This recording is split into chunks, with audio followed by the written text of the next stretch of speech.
Hello students. So in today's lecture we will continue with NAS implementations.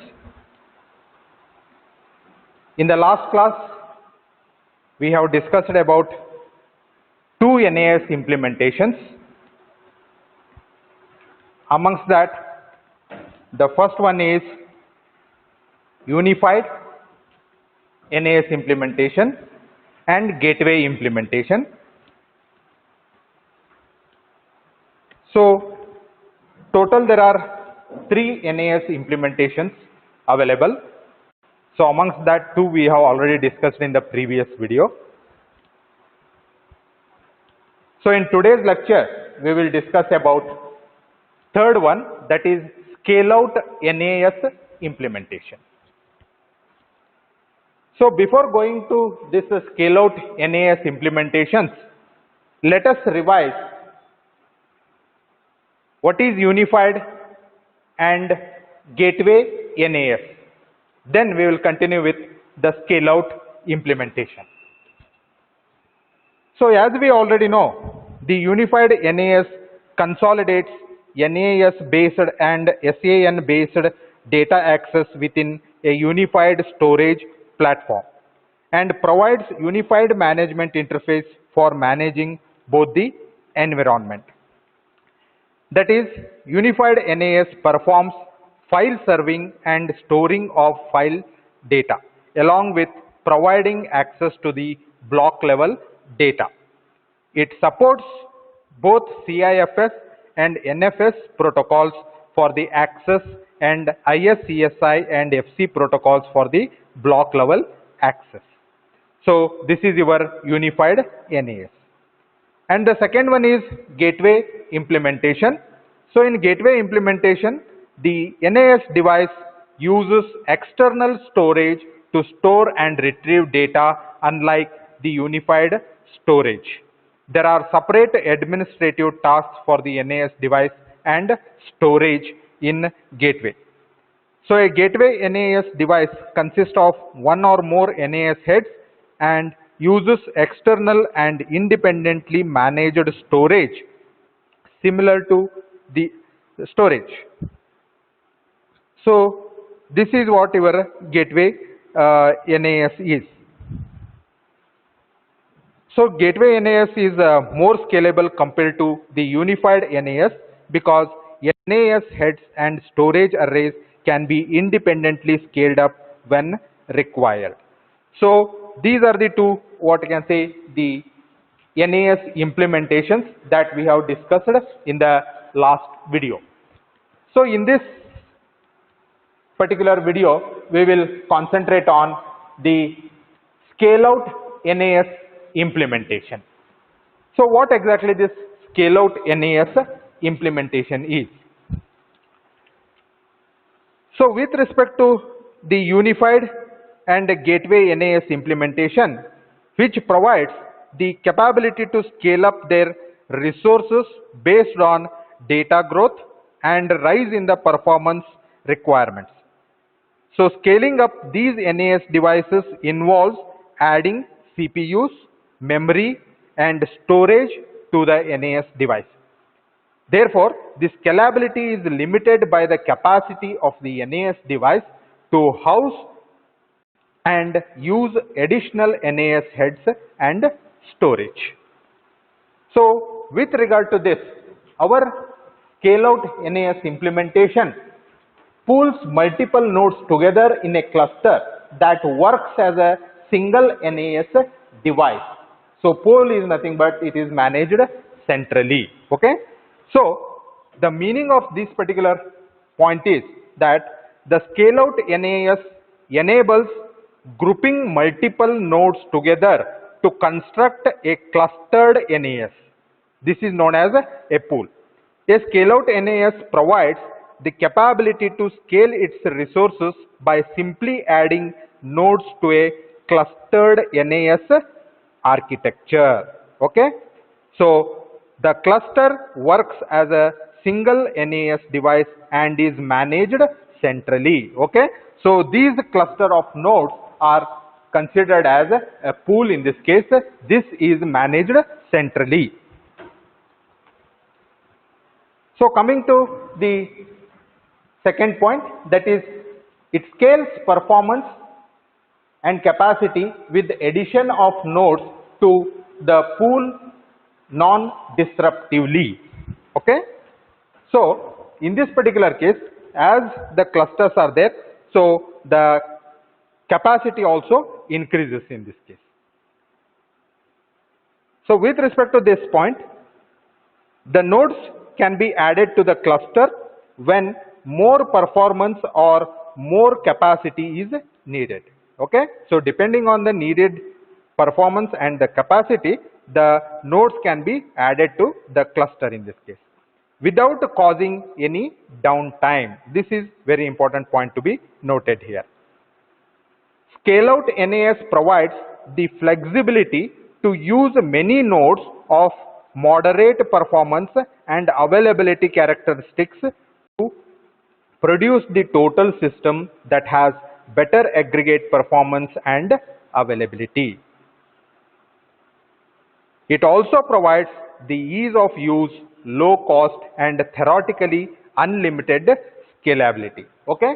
So with respect to these particular implementations are concerned, the scalability is important factor, because here we are discussing about or concentrating on high performance systems.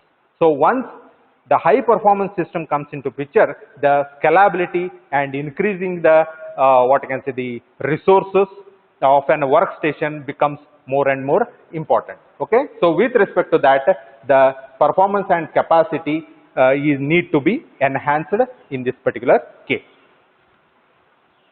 Similarly, to continue with this particular scale out NAS, the next point to be considered is that the scale out NAS creates a single file system that runs on all nodes in the cluster. Okay, which is very important. All information is shared among nodes, so the entire file system is accessible by clients connecting to any node in cluster. Right? So with respect to that, as the third point dictates here, it creates a single file system that runs on all the nodes in the cluster. Okay. So single file system is very efficient for faster processing and the maintenance of files. So clients connected to any node can access the entire file system, and also the one more advantage is file system grows dynamically as nodes are added. Okay.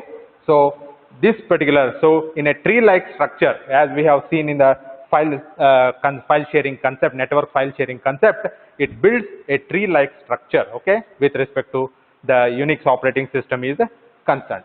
So with that particular architecture, the organization of files it becomes more manageable in this case. Okay.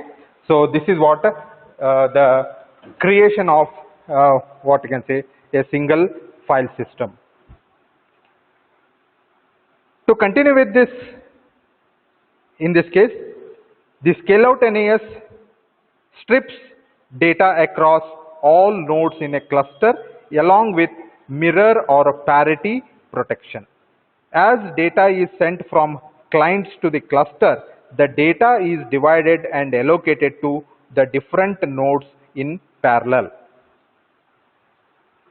So it strips data across all nodes in a pool along with the mirror or parity protection. So this is also very important when data integrity comes into picture. When a client sends a request to read a file, the scale out NAS retrieves the appropriate blocks from the multiple nodes, recombines the blocks into a file, and presents the file to the client. As nodes are added, the file system grows dynamically and data is evenly distributed to every node. Each node added to the cluster increases the aggregate storage, memory, CPU, and also the network capacity.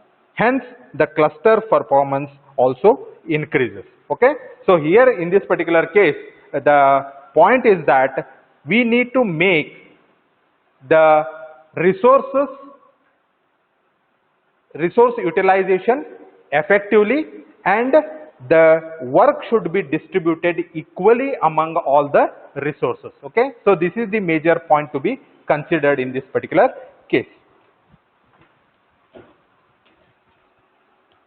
So even usage of what you can say the storage, memory, CPU, network capacity is a very important point to be considered with respect to performance issue is concerned. So therefore, the scale-out NAS is suitable to solve the big data challenges that enterprises and customers face today. It provides the capability to manage and store large, high growth data in a single place with the flexibility to meet a broad range of performance requirements. So this is what your scale-out NAS is. So now let us see what is scale out connectivity, how it looks, how the implementation is. So this particular figure clearly shows the scale out NAS with dual internal and single external networks. Okay, so these are two internal networks and that is an external network, and these are the interconnected nodes. Okay, so this is known as the scale out NAS. So here the scale out NAS clusters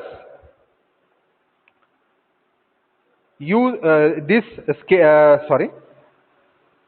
scale out NAS clusters use separate internal and external networks for back-end and front-end connectivity respectively. Okay, so NAS clusters use separate internal and external networks at the back-end. Okay, so these are the internal networks and this is can be considered as the external network. Okay, so switch is the medium to connect to internal and external networks.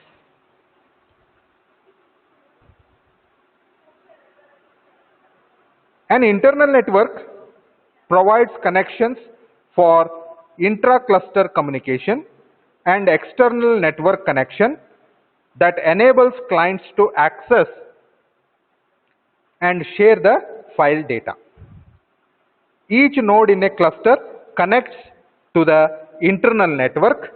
Okay, so these are the nodes in the network which are connected to the internal network or internal switch, you can say. Each node in a cluster connects to the internal network. The internal network offers high throughput and low latency and uses high speed networking technology called InfiniBand or Gigabit Ethernet. Okay, so these were the technologies, that is InfiniBand especially, which is an very what you can say the networking technology which provides low latency and high bandwidth technology, network technology for the networks. To enable clients to access a node, the node must be connected to the external Ethernet network. Redundant internal or external networks may be used for high availability. Okay, as shown in the figure. So in this particular case, these are the internal switch. To connect to this, we are using the InfiniBand switches for low latency purposes. Okay, and this is an external. This is the node of clusters. So this is an scale out NAS connectivity. So in continuing with, we have taken one what you can say the name here, that is technological name, that is InfiniBand.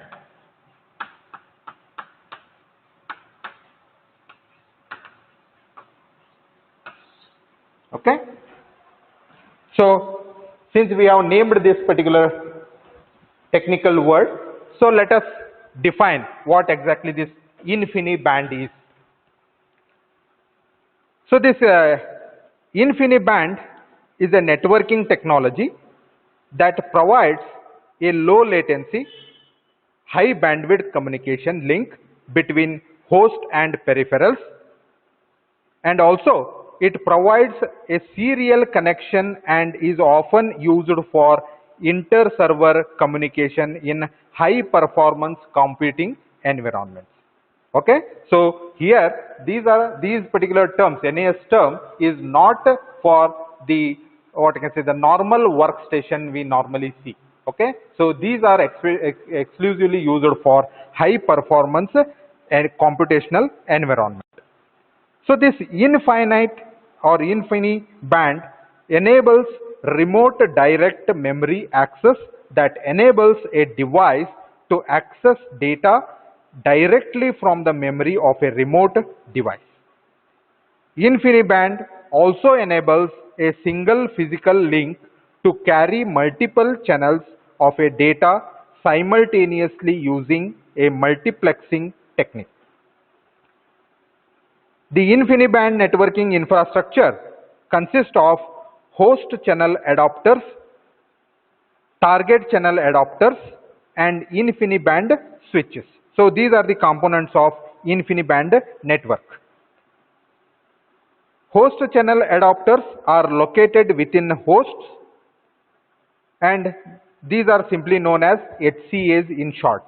So these HCAs provide the mechanism to connect CPUs and memory of the host to the infinite band network. Similarly, TCAs means target channel adapters enable storage and other peripheral devices to connect to the InfiniBand network. InfiniBand switches provide connectivity among HCAs and the TCAs, you can say. Okay, so in short, it acts as an what you can say the bridge between or switch between HCAs and TCAs, we can say. So this is what your InfiniBand is. So which is very essential for performing the high level operations on in a network.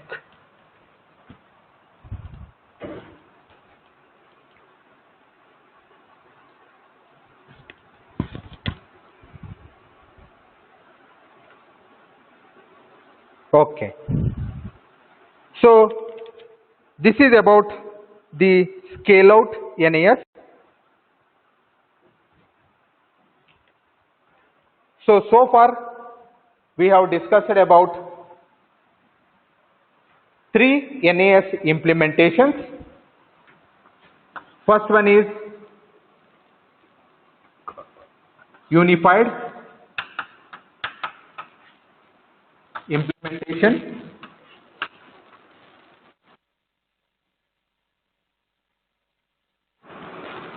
Second one is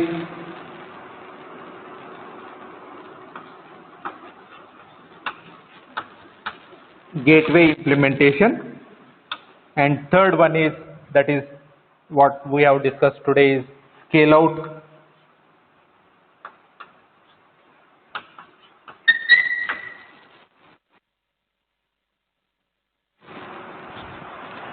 So these are the 3 implementation options that are available for the enterprise to go ahead with the NAS terminology.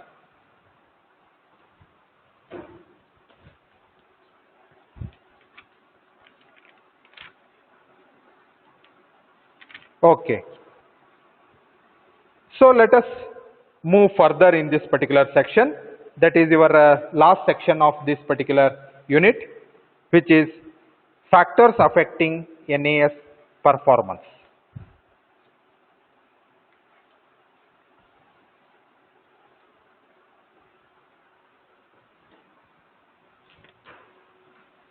So before understanding this, we have defined what is NAS, what are its components, how the file sharing operations can be managed with respect to NAS, which are the different file sharing protocols that are used, which are nothing but NFS, network file system, and CIFS, that is a common what I can say, the CIFS. What is the CIFS?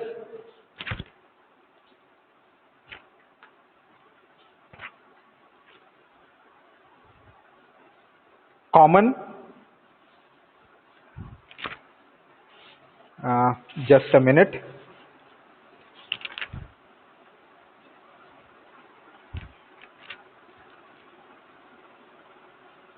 Common internet file system. Yeah, common internet file system.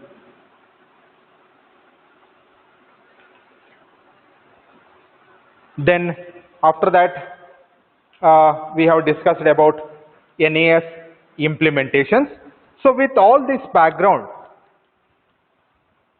what are the factors that need to be taken care so that the NAS performance can be increased? Okay, so this is the motto. So since there is an high performance devices are used in an enterprise, the performance issue becomes an important criteria. So what are the different factors that affects the NAS performance? Okay, so this is the what you can say, the objective that we need to discuss now. So amongst that, I have listed some what you can say, the performance issues, okay, where it is going to affect the NAS. So just I will read out the NAS performance factors. First one is number of hops, okay, authentication with a directory service such as Active Directory or NIS, retransmission. Fourth factor is overutilized routers and switches. Fifth factor is file system lookup and metadata request. Sixth factor is overutilized NAS devices. Seventh factor is overutilized clients. These are the 7 factors which affects the NAS performance. So by looking at this particular list, okay, we need not have to, what you can say, much break ahead in this case, because these terms we have already defined in our networking, computer networking subject. Okay, so with that particular understanding, let us discuss each of these factors in detail.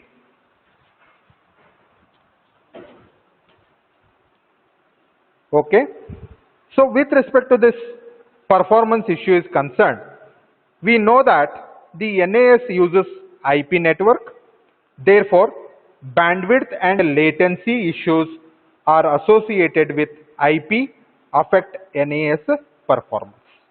Okay, so bandwidth and latency issues are the important ones to be considered in NAS performance. Okay, so with respect to this, what is bandwidth?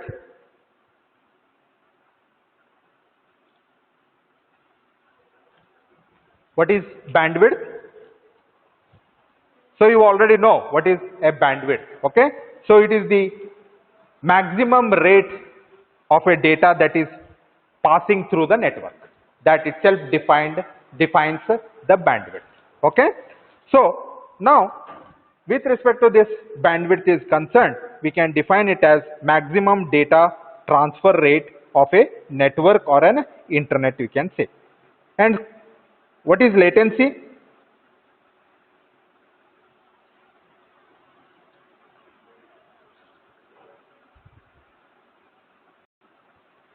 What is latency? What you meant by latency? So latency of a network is defined as the time taken to reach the data from source to destination or vice versa. Okay, so this defines latency. Okay, right? So depending on that, both these bandwidth as well as the latency drastically affects the throughput of a network. Okay, so this we already know. Okay, so with respect to this, we can define latency as the time it takes for a data or a request to go from the source to the destination. It is measured in milliseconds. The closer your latency to 0, it is better. Okay, so as far as possible, the network administrators try to, what you can say, make the latency measurement as 0. It should be closer to 0, not higher than what you can say. It should not, what you can say, deviate from the 0. Okay, so this is the major objective of any networking device manufacturer as well as the network administrator. As it nears 0, then the latency can be thought of as the high performance, what you can say, the evaluation support. Okay. So with respect to this bandwidth and latency issues which are associated with IP, which affects the NAS performance, network congestion is one of the most significant sources of latency, as you already know, in an NAS environment. The other factors of NAS performance, let us discuss one by one.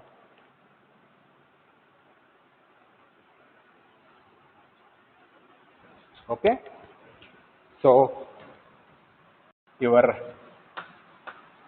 bandwidth. So these are normal networking issues, performance issues, latency, then congestion. So which we already know.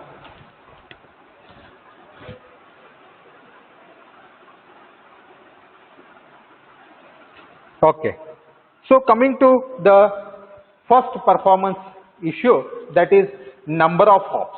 Okay, any idea what exactly the number of hops or how it affects the performance of NAS?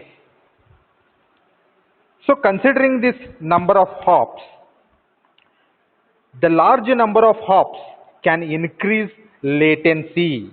Okay, we already know what is latency. Okay, so large number of hops increase latency because IP processing is required at each hop, adding to the delay caused at the router. Okay, so more number of hops, okay, between source and destination, and that many number of, what I can say, the delay happens because at every node or every router, okay, there is a processing, data packet processing is going on, okay, at the IP level. So with respect to that, if there are 100 hops, okay, if the network takes or a data packet takes 100 hops from source to destination, means its number of hops or the latency factor, the time taken to reach the data packet from source to destination is higher. Okay, so if the same thing is performed using 50 hops, which is having less latency. Okay, so the number of hops defines the latency factor or the delay factor, you can say, for the data packet is concerned. Okay, so in this particular case, as far as possible, the NAS should ensure the minimum number of hops to reach from source to destination. Okay, so this is the important factor to be considered here, and most elementary, what I can say, the performance issue. Then the second one is authentication with a directory service such as Active Directory or NIS. So what is an Active Directory and NIS? So in this particular case, the authentication service must be available on the network with enough resources to accommodate the authentication load. Okay, so this is an what you can say the elementary management what you can say the administrative procedure is required, that is authentication service, which should be available on the network with enough resources to accommodate the authentication load. Otherwise, the large number of authentication requests can increase the latency, because the nodes or the intermediate routers go on processing until what you can say it gets the enough number of resources. So that much delay is happening, which is drastically going to affect our latency factor. So this is called as the authentication. And whereas your NIS means Network Information System is concerned, so this is nothing but it's a client server directory service protocol. It is a protocol which is client server directory service protocol for distributing system configuration data such as user, host names, etc. Okay, means these are the details which it is going to have. So with respect to user, host names, so it just goes on processing if enough resources are not available for the authentication service. Okay, then coming to the next what you can say the factor, that is retransmission. So with respect to retransmission is concerned, so already you know what is retransmission. Okay, so why this retransmission happens, why this retransmission procedure is introduced in a network? If any point in time, if the data doesn't reach the destination, so in that particular case, the concept of retransmission need to be implemented. Okay, so why this what you can say the failure happens, why the data packet is unable to reach the destination? So there can be many problems. It can be a link problem, it can be a time delay between the routers. Okay, so with any of these particular faults, our data packet doesn't reach, or it might reach late, okay, within the lifetime defined by that particular packet. Otherwise it goes to an expiry, it just expires. Okay, so your what you can say the destination node doesn't take that particular what you can say it just drops that particular packet because it has not reached within the specified time limit. Okay, so this is known as what you can, this is the cause of retransmission.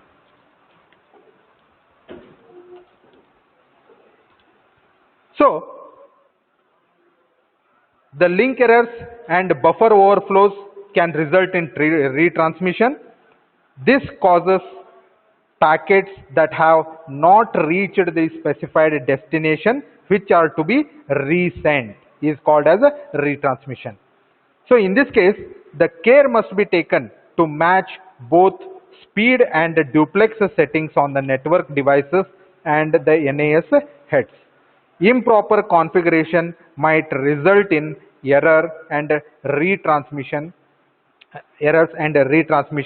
adds the latency. Okay, so more the number of retransmission, the latency factor is going to be what you can say affected. Means what, the data to be reached at the destination will take more time. Okay, so this is how the latency factor is affected.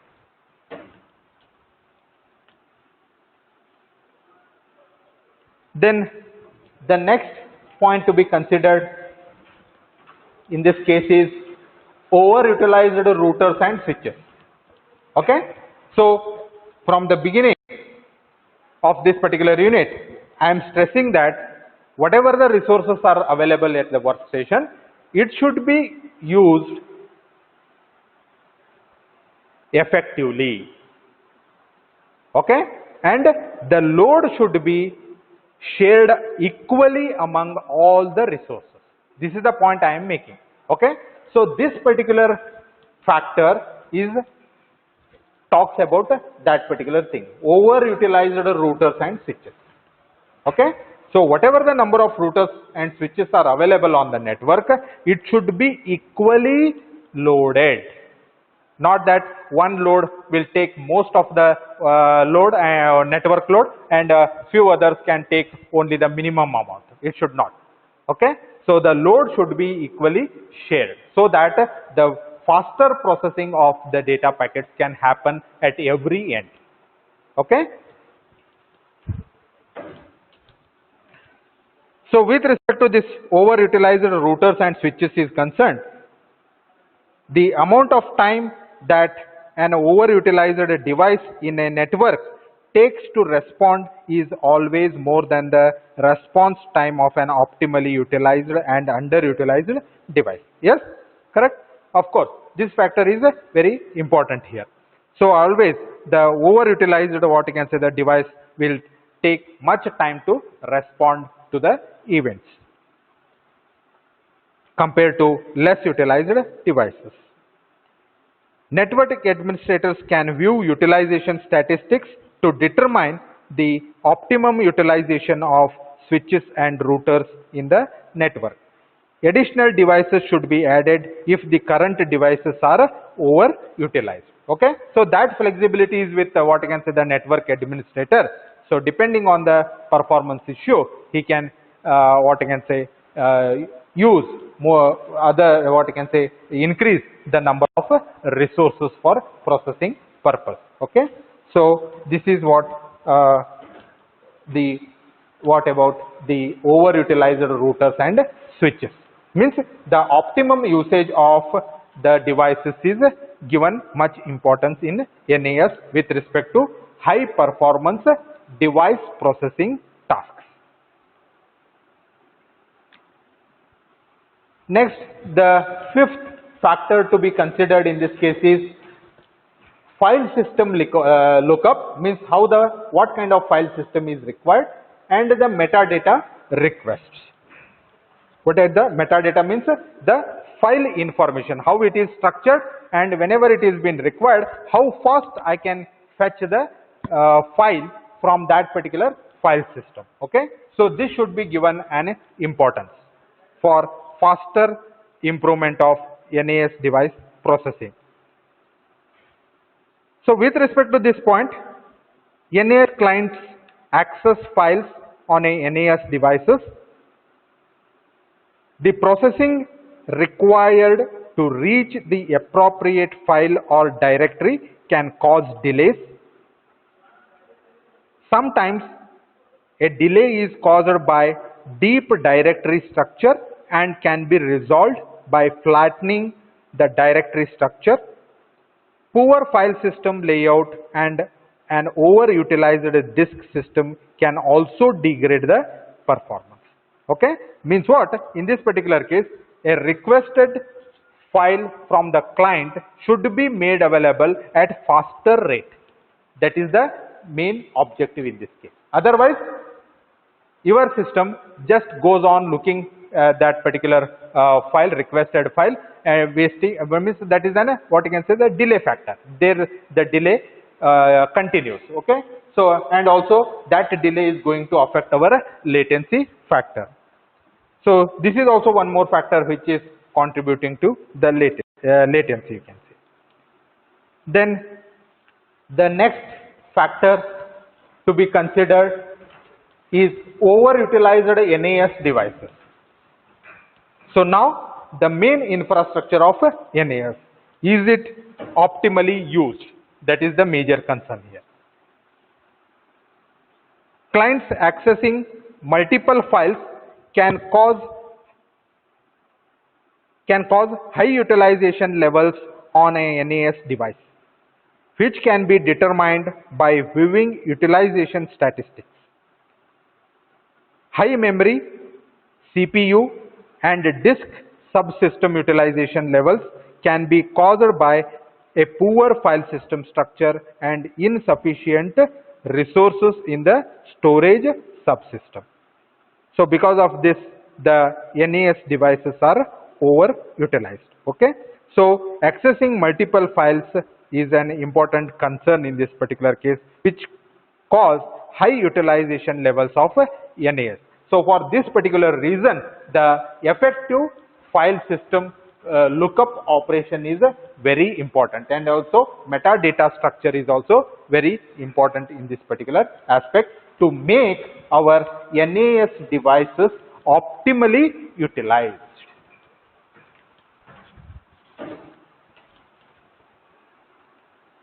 Okay, so finally the last factor which is going to affect the NAS performance is overutilized clients. Overutilized clients. Okay, so here the client is accessing your CIFS or NFS data. CIFS means a common internet file system, NFS is network file system data, might also be overutilized. Okay, so client is accessing both these particular data, CIFS data or NFS data, so it can be overutilized. An overutilized client requires a longer time to process the request and responses. So specific performance monitoring tools are available for various operating systems to determine the utilization of client resources. Okay, so the management of client aspect is also very important, which should be optimally used. One client should not be overwhelmed with so many tasks. Okay, so that is the major point to be considered here. Otherwise, we need to make all the available resources available at all the time. So this is called as a high availability. Okay, in this particular what you can say the context. So always the NAS devices should be made highly available to meet this particular objective. So therefore, configuring your virtual LANs, setting the proper maximum transmission unit or a rate, and the TCP window sizes, the link aggregation can improve the NAS performance. So these are all the other factors which we can think of. And link aggregation and redundant network configurations also ensure the high availability. Okay, so maximum transfer unit and TCP window sizes plays a very important role, and the type of the link aggregation that is used in the networking structure also what I can say drastically affects the performance. Okay, so these are the some of the factors which are going to affect the NAS performance. Okay, so this is what your NAS is. Okay, so with this we have completed our third unit. So from next video onwards we will start with your fifth unit. Okay, so far I think we have completed the complete 4 unit of this particular subject. Okay, right. So thank you very much.